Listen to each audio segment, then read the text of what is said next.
चलो last time क्या देखा था हमने? लास्ट टाइम देखा था कि हम 6 टाइप के कॉन्सेंट्रेशंस होते हैं, उनके अंदर कुछ डिनोटेशंस कैसे होते हैं उसके बारे में हमने देखा। आज हम देखने वाले हमारा सबसे पहला, जिसका नाम है मोलारिटी। ओके, सबसे पहला रास्ता कॉन्सेंट्रेशन को मेजर करने का। अब देखो मोलारिटी यानी सिंपल, बहुत ही सिंपल फॉर्मूला, फॉर्मूला पे से ही इसको याद रख सकते हैं। ओके, तो मोलारिटी जिसको हम कैपिटल एम से डिनोट करते, किससे? कैपिटल एम से डिनोट करते हैं। तो उसका formula simple, number of moles of solute. क्या? Number of moles of solute divided by volume of solution. यानी कि जितने भी मोल्स आपके पास सॉल्यूट है उसके डिवाइड में हम करेंगे वॉल्यूम ऑफ सॉल्यूशन, तो हमें जो भी वैल्यू मिलेगी वो उसकी मोलारिटी कही जाएगी, यानी ये इसकी एक टाइप की कंसंट्रेशंस कही जाएगी। तो ये कंसंट्रेशन मेजर करने का पहला तरीका। अब देखो सिंपल, हमने डिनोटेशन देखा था कल के बी जो वर्ड है हम यूज करते हैं सॉल्यूट के लिए, ए यूज करते हैं सॉल्वेंट के लिए और एस यूज करते हैं हम सॉल्यूशन के लिए।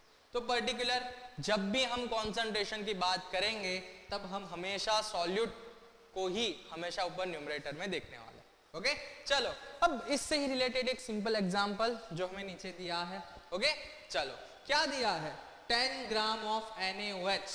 क्या दिया है? 10 gram of NaOH in 1 litre of solution. यानी हमें दो चीजें दी गई है। देखो, अब जब भी केमिस्ट्री, फिजिक्स या कोई भी सब्जेक्ट हो, न्यूमेरिकल्स करो, तो आपको जो भी गिवन डेटा है उसमें से जो भी दिया है वो आपको लिख लेना है। जैसे फॉर एग्जांपल मुझे क्या दिया है? Weight of solute. Okay, weight of solute जो कि दिया है 10 ग्राम। इधर हमारा सॉल्यूट जो है वो है NaOH और सॉल्वेंट जो है वो है वाटर। जब भी आपको कोई भी सॉल्वेंट ना दिया गया हो तो आपको एज अ सॉल्वेंट वाटर ही लेना है, क्योंकि वाटर जो है वो यूनिवर्सल सॉल्वेंट है। ओके, तो चलो वेट हमें दिया है 10 ग्राम, वॉल्यूम ऑफ सॉल्यूशन दे दिया है 1 litre. Okay, volume of solution हमें दे दिया है 1 लीटर। अब इसमें तो हमारे पास फॉर्मूला ये है, इसमें तो मोल है भाई। अब मोल कैसे फाइंड करें? सिंपल है, मोल की फॉर्मूला क्या होती है? चलो एक minute. Mole is equal to number of mole is equal to given weight upon molecular weight. क्या होगा? Given weight upon molecular weight. Weight कितना दिया है? 10 ग्राम्स। मॉलिक्यूलर वेट इसका क्या आएगा? इसका हो जाएगा फॉर एग्जांपल 23 प्लस 16 प्लस 1, यानी कि अप्रोक्सीमेट जो हमारा आंसर आएगा वो 40 आएगा। तो 1/4 यानी कि 0.25 जो है वो हमारे मोल हो गए। ओके, तो ये हमने इधर तक कैलकुलेशन किया, नंबर ऑफ मोल्स फाइंड किए। अब सिंपल मोलारिटी हमें फाइंड करनी है, तो molarity is equal to number of moles of solute divided by volume of solution. यानी कि हमें जो नंबर ऑफ मोल है वो हम ऊपर रख देंगे और डिवाइडेड बाय हमारे सॉल्यूशन का।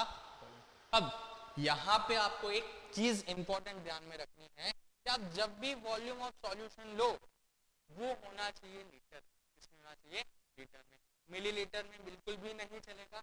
आपको जब भी कोई वॉल्यूम दिया है वो आपको लीटर में कन्वर्ट करना पड़ेगा। ओके, तो यहाँ पे जो मेरी मोलारिटी आएगी वो आएगी 0.25 मोलर। ओके, अब एक और ध्यान कि कैपिटल M जो इसका यूनिट है, अगर उसकी जगह पे कुछ और भी दिया हो तो वो हो सकता है मोल पर। ओके, तो यहाँ से हमें पता चला कि मोलारिटी का जो यूनिट है मोल पर लीटर या फिर मोल लीटर इनवर्स होता है। तो इसमें हमने क्या देखा? सबसे पहले मोलारिटी देखी, मोलारिटी का यूनिट देखा और उससे रिलेटेड एक छोटा सा न्यूमेरिकल हमने सॉल्व